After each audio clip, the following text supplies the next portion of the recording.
मला सध्याच्या परिस्थितीबद्दल बोलायला आवडतं. म्हणजे कोचीमध्ये अर्थातच मला दिसतंय की खूप संधी आहेत खरं तर. म्हणजे ते एक शहर आहे, तिथे नोकरीच्या खूप संधी आहेत, विशेषतः तरुणांसाठी खरं तर. पण मी येतोय, माझं मूळ गाव कोट्टायम आहे खरं तर. आणि कोट्टायममध्ये कुडल्लूर ते ते कडुथुरुथी मतदारसंघाचा भाग आहे खरं तर. तर तिथे सध्या मी गेल्या आठवड्यात गेलो होतो, तेव्हाची परिस्थिती म्हणजे खरं तर माझं घर खरं तर ते पूर्णपणे बंद आहे. माझ्या घरात कोणी नाहीये खरं तर. माझा भाऊ जर्मनीमध्ये आहे, माझी बहीण कोचीमध्ये आहे, माझे आई वडील म्हणजे दुबईमध्ये आहेत. आणि आमच्या घराच्या डावीकडे आणि उजवीकडे खरं तर कोणी नाहीये, शब्दशः खरं तर. आणि माझे माझे नातेवाईक सुद्धा सांगत होते खरं तर, शेजारी 40 वर्षांपेक्षा कमी वयाचं कोणी नाहीये त्या त्या परिसरात खरं तर. हो, सगळे आहेत. आता तिथे फक्त 40 वर्षांवरील लोक आहेत खरं तर. मग मला मला मला जाणवलं की खरं तर ते बरोबर आहे खरं तर. माझ्या कुटुंबात सुद्धा तीच परिस्थिती आहे. आम्ही घर बंद केलं आहे. तर मला वाटतं हे का होतं खरं तर. म्हणजे मला त्यावेळी असं वाटलं, मी कोचीमध्ये असतो तेव्हा सुद्धा. अर्थातच मला वाटतं की खरं तर इथे खूप संधी आहेत, नोकरीच्या संधी आहेत खरं तर, आणि राहण्यासाठी ही एक चांगली जागा आहे. पण आपल्या लहान लहान ठिकाणी खरं तर मला वाटतं आपल्या राज्यातील प्रत्येक लहान लहान ठिकाणी ही समस्या आहे खरं तर. लोक स्थलांतर करत आहेत खरं तर. तर हो, जरी आपल्याला वाटत असलं की विकास होत आहे खरं तर, संधी आहेत, तरी हे असं का घडतं खरं तर? आणि तुम्हाला काय वाटतं? मी 2020 मध्ये केरळला परत आलो, त्यामुळे मी चेन्नईमध्ये वाढलो. जरी मी केरळचा असलो तरी मला जे वाटतं ते असं आहे की म्हणजे आपल्याकडे संधी आहेत, पण पुन्हा मला वाटतं की समाजाकडून हा एक नैतिक प्रश्न आहे. उदाहरणार्थ, जरी मी हे कानातले किंवा असं काही घातलं, जरी मी क्वियर असलो तरी असा प्रश्न असतो की जसं तू कोण आहेस, जसं तुमची नावं काय आहेत. आणि तुम्हाला माहिती आहे, जरी तुम्ही स्वतःची ओळख सांगितली तरी नेहमी हा प्रश्न असतोच की जसं तुम्ही ते करू शकत नाही किंवा तुम्ही एक मर्यादा ओलांडू शकत नाही, जे आपल्या व्यवस्थेत सामाजिकरित्या रुजलेलं आहे. मला वाटतं कोची किंवा त्रिवेंद्रम किंवा कालिकत जिथे जिथे इतर राज्यांमधून जास्त लोक येत आहेत, त्यामुळे ते या अनुभवांसाठी अधिक खुले आहे. पण जर तुम्ही केरळमधील कोणत्याही गावात गेलात तर ते तुमच्याकडे रोखून बघतील, ते तुम्हाला तरीही प्रश्न विचारतील. मला वाटतं की हीच ती गोष्ट आहे जिथे आपल्याकडे अशी कोणतीही जागा नाहीये जिथे लोक स्वतःसारखे राहू शकतील. मला वाटतं सरकार ही जागा निर्माण करण्याचा प्रयत्न करत आहे, आणि ते सांस्कृतिक क्षेत्रात आणि इतर क्षेत्रांमध्ये गुंतवणूक करण्याचाही प्रयत्न करत आहेत, जिथे लोक स्वतःसारखे राहू शकतील आणि ते त्यांना जे करायचं आहे ते करू शकतील. पण पुन्हा मला वाटतं सामाजिकदृष्ट्या आपण अजूनही अशा पातळीवर पोहोचत आहोत जिथे लोकांना अजूनही हे समजायला लागतंय की तरुणांना काय हवंय. म्हणजे मला तरी असंच वाटतं. इथे संधी येत आहेत. सरकार अधिकाधिक गुंतवणूकदार आणि पायाभूत सुविधा आणण्याचा प्रयत्न करत आहे. सगळं काही असं आहे की म्हणजे तुम्ही कोचीकडे पाहिलं तर तुम्हाला पहिलं सौर विमानतळ, पहिली वॉटर मेट्रो दिसेल. इथे खूप साऱ्या पहिल्या गोष्टी आहेत. हो हो, तर मी म्हणत होतो की खरं तर मुळात कोचीची भरभराट होत आहे खरं तर. हो, पण का नाही? कोची खरं तर पुढे का जात नाहीये. हो, तर तिथे मला वाटतं जास्त विकास आहे खरं तर एक जागा आहे, आणि हे एकूणच कोची खरं तर प्रदूषित होत आहे, किंवा असं की ते खूप जास्त होत आहे. सगळं काही फक्त कोचीमध्येच घडलंय. खरं तर एक नवीन सायबर टॉवर त्रिशूर किंवा कोट्टायममध्ये का सुरू केला जाऊ शकत नाही? हो, त्यामुळे मिळतं म्हणजे खरं तर IT चं काम कुठूनही करता येतं. खरं तर त्यासाठी म्हणजे फक्त एक शहर असण्याची गरज नाही. त्यामुळे अधिक शहरं खरं तर अर्थातच खरं तर निसर्गाचे जतन करू. पण तेव्हाच अधिक संधी, जेणेकरून लोक कॅनडा किंवा जर्मनी किंवा UK ला जाणार नाहीत खरं तर. ते कोचींकडे एक सर्वसाधारण कल आहे हो असं मी म्हणेन. हो, हे खरं तर कोची, त्रिवेंद्रम किंवा कालिकतच्या बाहेर विकासाची थोडी कमतरता दर्शवतं. हो हो हो, मला असंही वाटतं की थ्रिसूर, कालिकत, कोट्टायम आणि अगदी वायनाडसारख्या जिल्ह्यांमध्ये मोठ्या प्रमाणात पर्यटनाच्या क्षेत्रात, IT विकासाच्या क्षेत्रात खूप क्षमता आहे. आणि तसेच शिक्षण क्षेत्र ही एक अशी गोष्ट आहे ज्याचाही शोध घेणं गरजेचं आहे. मला मला मला खात्री आहे की इतर सरकारांच्या तुलनेत आपलं सरकार खूप खूप मागे आहे. पण अशा बऱ्याच अधिक शक्यता आहेत ज्या आपण आपल्या क्षमतेनं आणि पात्रतेनं करू शकतो. तर कोचीनला संभाषणातून बाजूला ठेवण्याऐवजी केरळमध्ये मोठी क्षेत्रं आहेत ज्यांचा पर्यटनासाठी मोठ्या प्रमाणावर वापर केला जाऊ शकतो. मला माहीत आहे की केरळ सरकार कदाचित एक चांगलं काम करत आहे. म्हणजे ते गोष्टींमध्ये गुंतवणूक करत आहेत आणि आपले असे मुख्यमंत्री आहेत जे पत्रकार परिषदा घेतात आणि ते लोकांना भेटत आहेत. तर तुम्हाला वाटतं का की ते चांगलं काम करत आहेत? म्हणजे त्यावर तुमचं मत काय? म्हणजे मला खरंच उत्सुकता आहे, कारण मला असं वाटतं की म्हणजे आपल्याकडे देशभरात सामान्य दर्जाची सरकार आहेत. त्यामुळे जेव्हा सामान्य दर्जा हेच प्रमाण असतं म्हणून कोणतीही अगदी कमीत कमी गोष्ट आम्ही तिची प्रशंसा करतो. तर तुम्हाला वाटतं का की हीच परिस्थिती आहे, किंवा तुम्हाला वाटतं की सरकार खरंच चांगलं काम करत आहे? म्हणजे मी म्हणणार नाही की खरंच चांगलं काम, पण तुलनेनं इतर राज्यांशी तुलना करता आपण, तुम्हाला माहीत आहे, आपल्या सरकारची या सगळ्या गोष्टी केल्याबद्दल प्रशंसा करू शकतो. जसं की अद्ययावत गोष्टी, जसं प्रेस कॉन्फरन्स घेणं आणि त्यांना उत्तरदायी असणं आणि प्रश्न विचारण्यायोग्य असणं, जनतेला उत्तरदायी असणं असं. आणि ते अधिकाधिक मिळवण्याचा प्रयत्न करत आहेत, जसं की त्यांच्या स्वतःच्या मार्गानं. म्हणजे जेव्हा आपण त्यांच्या पक्षाच्या कार्यकर्त्यांकडे पाहतो तेव्हा ते म्हणतील, आम्ही भारतातील सर्वोत्तम सरकार आहोत असं. हो, इथलं सरकार खरं तर लोकांची काळजी करतं. फक्त ते लोकांची काळजी करतात असं म्हणत नाही, ते खरंच त्यांच्या लोकांची आणि त्यांच्या कल्याणाची काळजी करतात. आणि सरकार हेही करण्याचा प्रयत्न करत आहे. जसं की आपण जे म्हणतो, केरळमध्ये मुळात खूप नाजूक पर्यावरण आहे, तर ते हे करण्याचा प्रयत्न करत आहेत की जो काही विकास होईल त्याचा पर्यावरणावर परिणाम होऊ नये, कारण गेल्या वर्षांपासून आम्ही अनेक नैसर्गिक आपत्त्यांना सामोरे जात आहोत. तर त्याचीही ते काळजी घेत आहेत. हो, मला वाटतं की सध्याच्या सरकारला अधिक तरुण नेतृत्वाची गरज आहे, कारण आपल्याकडे बहुतेक जुन्या पिढीतील लोक नेतृत्व करत आहेत. जसं आपण पाहू शकतो, पश्चिमेकडे जे घडत आहे तिथे मोठ्या प्रमाणात तरुणांचं प्रतिनिधित्व होत आहे. ही एक सकारात्मक गोष्ट आहे जी खरोखरच लागू करण्याची गरज आहे, कारण आपल्याकडे मोठ्या संख्येने तरुण आहेत जे आपला आवाज ऐकला जावा अशी मागणी करत आहेत. ती मला वाटतं अशी गोष्ट आहे ज्याकडे सरकार अधिक खोलवर लक्ष देऊ शकतं. सरकार करत आहे, अर्थातच खरं तर सरकार करत आहे. गोष्टी जशा की विशेषतः मुख्यमंत्री करुण मेनन पुराच्या वेळी किंवा चुरळमेळा मुंडकाईच्या वेळी, स्वाक्षरी किंवा भूकंप भूस्खलनाच्या वेळी दररोज मीडियासमोर येतात. कोविडमध्येही. हो, कोविड खरं तर. पण अर्थातच त्याच वेळी मी सांगू शकतो की खरं तर जसं तुम्ही म्हणालात, खरं तर मला वाटतं सध्या मुख्यमंत्री 80-85 वर्षांचे आहेत. कदाचित. खरं तर हो, जेव्हा त्यांनी सुरुवात केली तेव्हा ते कदाचित 70 किंवा 75 वर्षाचे असतील. खरं तर 10 वर्षापूर्वी. खरं तर हो. तर अर्थातच अनुभवाला महत्त्व आहे. अनुभवासोबत खूप मोठ्या अनेक गोष्टी येतात ज्या, आणि राज्याचं नेतृत्व करण्यासाठी खरं तर त्या अनुभवाची गरज सुद्धा आहे. खरं तर पण जो कोणी 40-50 मध्ये आहे तो ती ताजी तरुण ऊर्जा मिळवण्याचं नेहमीच स्वागत करतो. खरं तर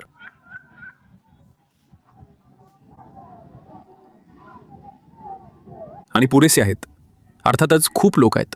खरं तर जेव्हा आपण कम्युनिस्ट पार्टी LDF मध्ये म्हणतो तेव्हा तिथे खरं तर संभाव्य नेते आहेत.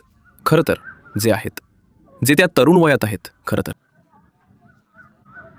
पण जेव्हा काँग्रेसचा विषय येतो, मला म्हणजे काँग्रेसमध्ये मला माहीत आहे, मला खरोखरच शंका आहे. खरं तर कारण तिथे प्रत्येकाला नेता व्हायचं असतं किमान. खरं तर इथे एक शिस्त आहे. किमान ठीक आहे, ते एका ज्येष्ठ व्यक्तीला प्रत्यक्षात मुख्यमंत्रीपद भूषवण्याची परवानगी देत आहेत. तर अर्थातच मी त्या गोष्टीशी सहमत आहे.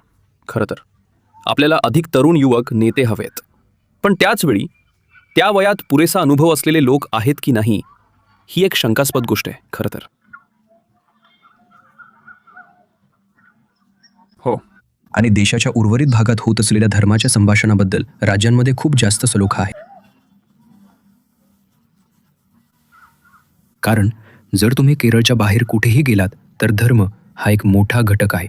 धर्म जातीवाद अत्यंत प्रचलित आहे. मी असं म्हणत नाहीये की ते केरळमध्ये अजिबात प्रचलित नाही, पण ते फक्त खूप खूप कमी प्रमाणात प्रचलित आहे. मला वाटतं पुढच्या पिढीपर्यंत केरळमध्ये कोणतीही जातीय व्यवस्था किंवा धार्मिक संभाषण होणार नाही. गोष्ट अशी आहे की ते एक तथाकथित पुरोगामी राज्य आहे. केरळ म्हणजे ही एक गोष्ट आहे. म्हणजे केरळमध्ये जातीय व्यवस्था आहे. तिथे धार्मिक कट्टर लोक आहेत, मूलतत्ववादी आहेत. पण समस्या ही आहे की ते या सर्व अतिरेकी गोष्टी करू शकत नाहीत. आणि ते तुम्हाला माहिती आहे ते एक गट म्हणून एकत्र येऊ शकत नाहीत. कारण आमच्याकडे एक खूप विविध सामुदायिक भावना, म्हणजे आम्हाला अगदी प्रत्येक मित्रमैत्रिणींच्या ग्रुपमध्ये सुद्धा खूप विविधता दिसेल. मित्रासोबत कधीच असा संवाद होत नाही की तू कोणत्या धर्माचा आहेस, हो किंवा तुम्ही समाजातल्या कोणत्या वर्गाचे आहात. एकतर तुम्ही चांगली व्यक्ती असता किंवा वाईट व्यक्ती असता. हो, बस. तर जो कोणी प्रयत्न पारख खूप कमी असते. हो जो कोणीही अतिरेकी वृत्ती किंवा कट्टरतावाद घालण्याचा प्रयत्न करतोय, त्या गोष्टी इथे बहुतेक करून चालत नाहीत. पण अशी काही ठिकाणं आहेत जिथे अशा ठिणग्या उडतात. पण ते तुम्हाला माहिती आहे नियंत्रणात आहे, आणि सध्याच्या आपल्या सरकारच्या प्रशासनामुळे. मला वाटतं की जे मी पाहतो, म्हणजे मी हिंदू धर्माचा आहे, जरी मी नास्तिक असलो तरी. जरी माझ्या समाजात, माझ्या चुलत भावंडांमध्ये मी असे लोक पाहिले जे कट्टरतावादाकडे वळत आहेत. ते खूप पुराणमतवादी बनत आहेत. आणि ते फक्त 18-19 वर्षाचे आहेत. आणि प्रत्येक वेळी मी का आणि काय असा प्रश्न विचारतो. आणि ते म्हणतात की त्यांच्याकडे काही विशेष उत्तर नसतं. ते म्हणतात की यामुळे मला खूप शक्ती मिळते. आणि मी त्यांना विचारलं की तुमची सत्ता कोणावर आहे किंवा कोणासोबत आहे, आणि ते याचं खरं उत्तर देत नाहीत. पण राज्यात असे लोक येत आहेत जे मुलांना उजव्या विचारसरणीकडे वळवत आहेत, आणि ते त्यांना अधिक कट्टर बनवत आहेत. मला वाटतं की आपण अधिक ध्रुवीकृत होत आहोत. म्हणजे उदाहरणार्थ, नुकत्याच झालेल्या लोकसभा निवडणुकीत आपल्याकडे त्रिशूरमधून भाजपचा एक खासदार आहे.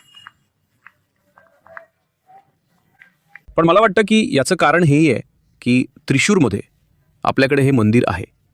त्यामुळे विशेषतः त्रिशूर आणि त्रिवेंद्रममध्ये मंदिरं आहेत, आणि मंदिरांच्या आसपास हे कट्टरतावादी आणि अनेक सनातनी लोक आहेत, आणि ते पुढच्या पिढीला अधिक पुराणमतवादी बनवत आहेत.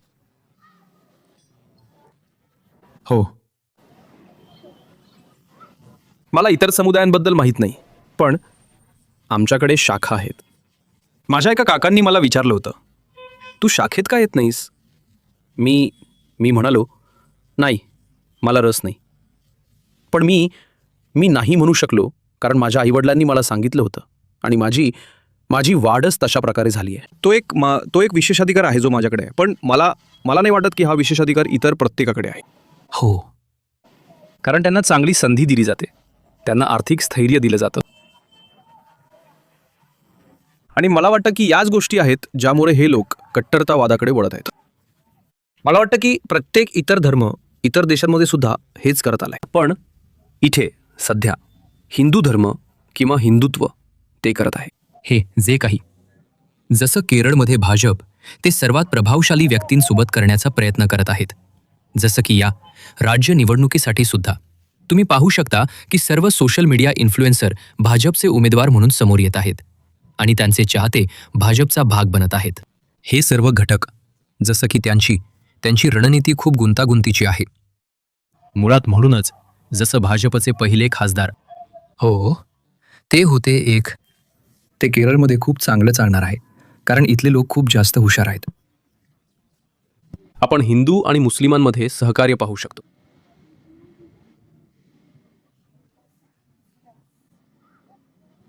किंवा हिंदू आणि ख्रिश्चन खरं तर एका बाजूला झुकत आहेत, आणि पक्षीय राजकारण धर्मात मिसळत आहे, हे खरं तर खूप स्पष्टपणे दिसतंय. आणि आता प्रत्येक धर्मांतर्गत खरं तर अनेक लहान लहान धार्मिक गटांनी वेगवेगळ्या पक्षांना पसंती देण्यास आणि युती करण्यास सुरुवात केली आहे.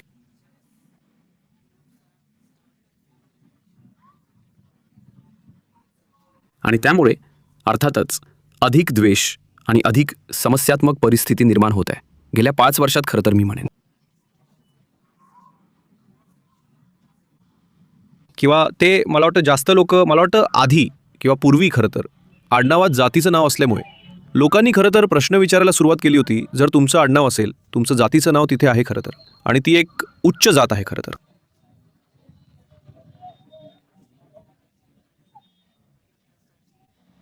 गेली 5-10 वर्ष, जसं की 5 वर्षापूर्वी जेव्हा हे सगळं सुरू झालं, लोक खरं तर विचारायचे. पण आजकाल खरं तर लोकांकडे प्रतिवाद असतो. सगळ्यांना आडनाव म्हणून जातीचं नाव लावायला चालतं. जात. खरं तर एक उच्च जात, ते ठीक आहे, ते आहे. आता 10 वर्षापूर्वी ही एक सामान्य गोष्ट होती, आणि गेल्या 10 वर्षात एक असा काळ होता जेव्हा लोकांनी प्रश्न विचारले आणि मग विचार केला की खरं तर जात असणे चांगले नाही. पण आता लोक परत त्याकडे वळत आहेत. हे खरं तर एका चक्रासारखं आहे, जिथे पुन्हा जात धर्म येत आहे आणि लोक खरं तर तो साजरा करतात. आणि नाही, खरंच घडत आहे, कारण एक गट ते करत आहे आणि दुसऱ्या गटाला मागे पडल्यासारखं वाटायला नको आहे. त्यामुळे एक प्रकारे त्यांनाही ते करण्यास भाग पाडले जाते, कारण त्यांचे प्रत्येकाचे स्वतःचे प्रतिनिधित्व आहे, प्रत्येकाचे स्वतःचे हक्क आहेत. त्यामुळे ते लोकांच्या एका गटाला अतिरेकीपणाला पाठिंबा देताना पाहतात आणि आपोआप इतर गटांमध्येही त्याच दिशेने जाण्याची प्रवृत्ती निर्माण होते. हेच मी पाहिलं आहे. की माझं असं बोलणं झालं होतं, म्हणजे मी असं बोलणं होताना पाहिलं आहे, जिथे लोक असं बोलत होते की तुम्हाला माहीत आहे त्या विशिष्ट धर्मात ते एकत्र आहेत. तुम्हाला माहीत आहे त्यांचा एक गट आहे किंवा त्यांची एक संघटना आहे, आणि आपल्या धर्मात ते नाही. हो, आणि आपणही एकत्र यायला पाहिजे. आपली एक संघटनाही असायला पाहिजे. आपण एकजूट व्हायला पाहिजे. तर भाजप जे म्हणत आहे की कारण SDPI किंवा PDP किंवा कोणताही अन्य धार्मिक पक्ष हे करत आहे, तर ते एकत्र असल्यामुळे त्यांचा एक पक्ष आहे म्हणून हिंदूंनीही एकत्र यायला पाहिजे. मला वाटतं हे 2014 पासून आहे. मला वाटतं कट्टरतावाद आणि धार्मिक ओळखीची कल्पना तुम्हाला माहिती आहे, ती खूप प्रचलित झाली आहे. तुम्हाला माहीत आहे, मला स्वतःला हिंदू म्हणून घ्यायला आवडत नसलं तरी मला अशा स्थितीत आणलं गेलं आहे जिथे मला सांगावं लागतं की मी हिंदू आहे, किंवा जिथे मला सांगावं लागतं की मी एका विशिष्ट धर्माचा आहे. हे फक्त माझ्या बाबतीत नाही.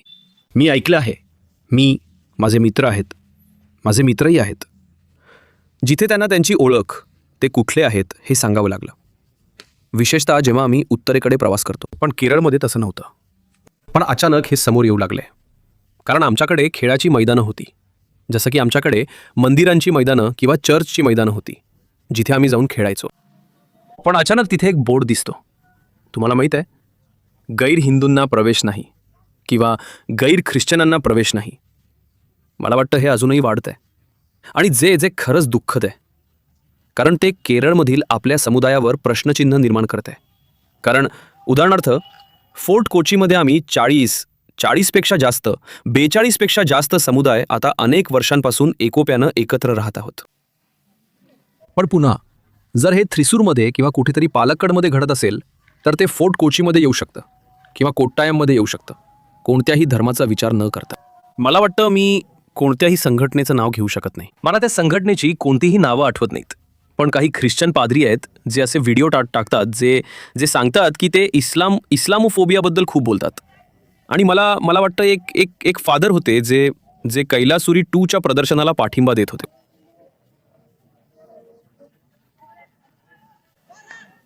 आणि ते लोकांना तो चित्रपट पाहायला सांगतील किंवा कोणत्याही विशिष्ट धर्माविरुद्ध बोलायला सांगतील, तो इस्लाम असो वा हिंदू धर्म वा ख्रिश्चन धर्म, याचा विचार न करता. पण मला वाटतं की ते सुरू झालंय, ते हळूहळू वाढत आहे, आणि अधिक तरुण लोकसुद्धा त्याच्यात पडत आहेत, कारण त्यांना या धार्मिक आधारांवर भाग पाडलं जात आहे.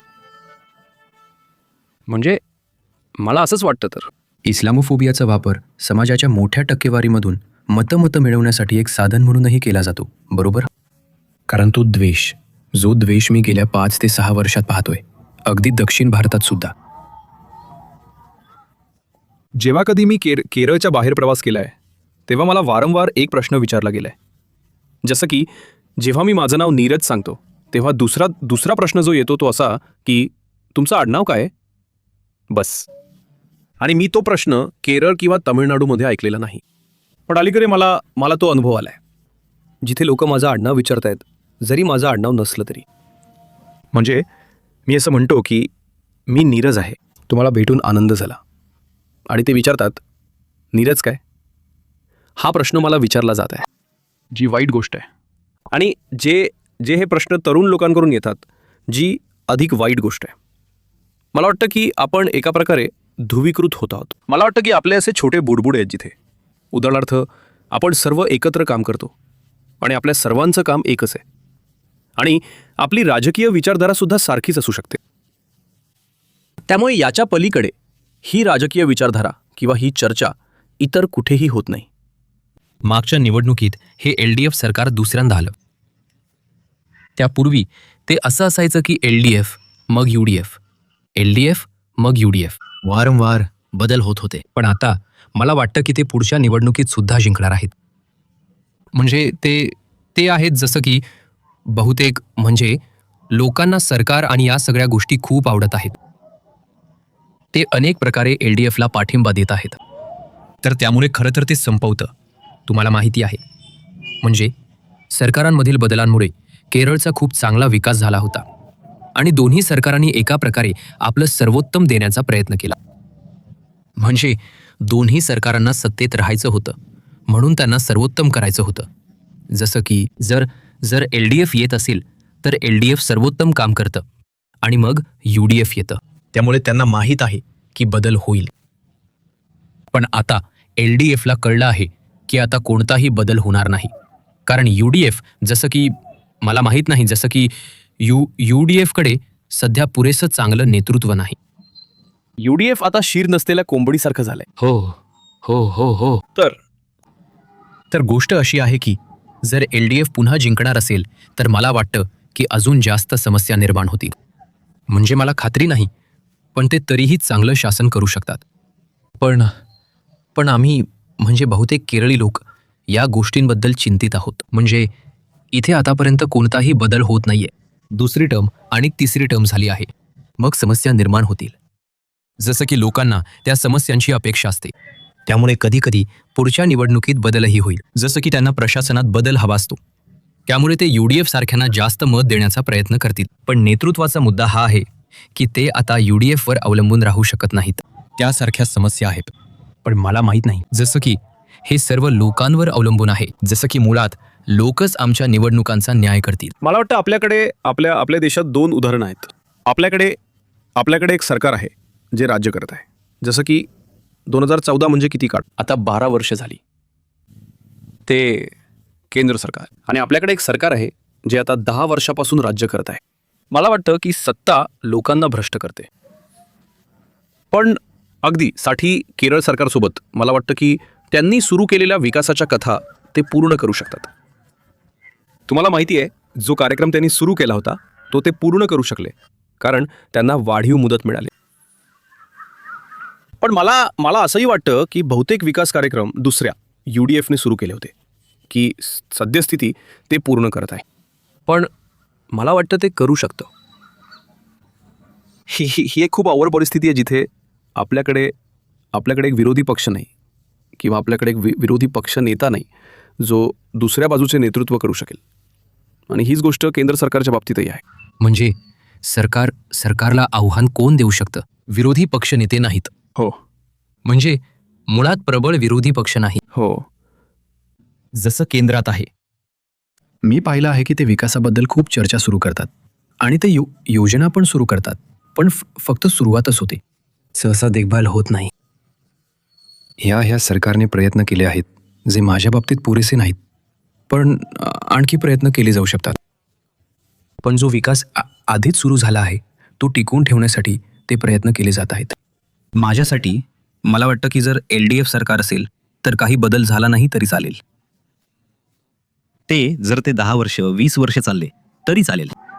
जर दुसरा कोणता पक्ष असेल तर खरं तर फक्त 5 वर्ष पुरेशी आहेत. तेच तुम्ही ते सांगितल्यामुळे माझा एक प्रश्न आहे. तर तुम्हाला असं वाटतं का की ते नवीन विकास कार्यक्रम आणतील? कारण राज्यात मी जे काही कार्यक्रम पाहिले आहेत ते ओमन चंडी सरकारने सुरू केलेले कार्यक्रम आहेत. हो, कारण त्यांनी काहीही नवीन सुरू केलेलं नाही. उदाहरणार्थ कोची मेट्रो, जी ओमन चंडी सरकारची कल्पना होती, जी 2011 आणि 16 मध्ये सुरू झाली. अगदी रस्ते सुद्धा जे आम्ही हे कार्यक्रम तेव्हा ओमन चंडी सरकारनं सुरू केले होते. म्हणजे अर्थातच ते फार चांगलं काम करू शकले नाहीत, पण LDF सरकारने ओमन चंडी सरकारने सुरू केलेले सर्व प्रकल्प पूर्ण केले आहेत. तर तुम्हाला असं वाटतं का की ते राज्यासाठी नवीन कार्यक्रम किंवा नवीन विकास प्रकल्प तयार करू शकतील? अर्थातच. खरं तर बदलाची नक्कीच गरज आहे. नाहीतर अर्थातच सत्ता आणि या सगळ्या गोष्टींवर नक्कीच परिणाम होईल खरं तर. पण त्याच वेळी तो बदल होण्यासाठी आपल्याकडे तो बदल सांभाळण्यासाठी सुद्धा एक व्यक्ती असायला पाहिजे खरं तर. तर आपल्याकडे खरं सांगायचं तर विरोधी पक्ष नाहीये, म्हणून आपण बदलाचा विचार करू शकत नाही खरं तर. जेव्हा आपण माझ्यासाठी बदलाची गरज आहे खरं तर.